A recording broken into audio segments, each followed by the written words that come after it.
మన ప్రభు అయిన యేసుక్రీస్తు నామంలో మీకు మా శుభాభివందనములు. ఈరోజు దేవుని వాగ్దానము, మన ప్రభు అయిన యేసుక్రీస్తు మూలముగా మనకు జయము అనుగ్రహించుచున్న దేవునికి స్తోత్రము కలుగునుగాక. కాగా నా ప్రియ సహోదరులారా, మీ ప్రయాసము ప్రభువునందు వ్యర్థము కాదని ఎరిగి స్థిరులను కదలని వారును ప్రభువు కార్యాభివృద్ధి యందు ఎప్పటికీ ఆసక్తులునై ఎండుడి. 1 కొరింథీయులకు 15వ అధ్యాయము 57-58 వచనాలు. Thanks be to God, He gives us the victory through our Lord Jesus Christ.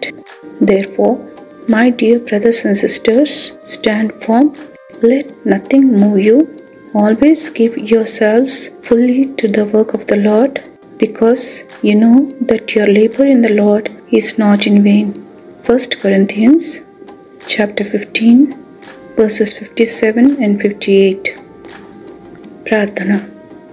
ప్రేమగల తండ్రి, మహోన్నతమైన మీ నామమునకు వందనాలు. మా ఆశ్రయము, ఆధారము, ఆనందము మీరే.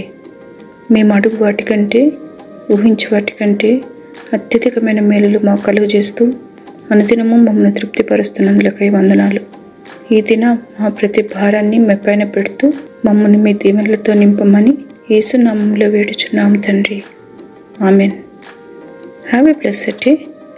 God bless you.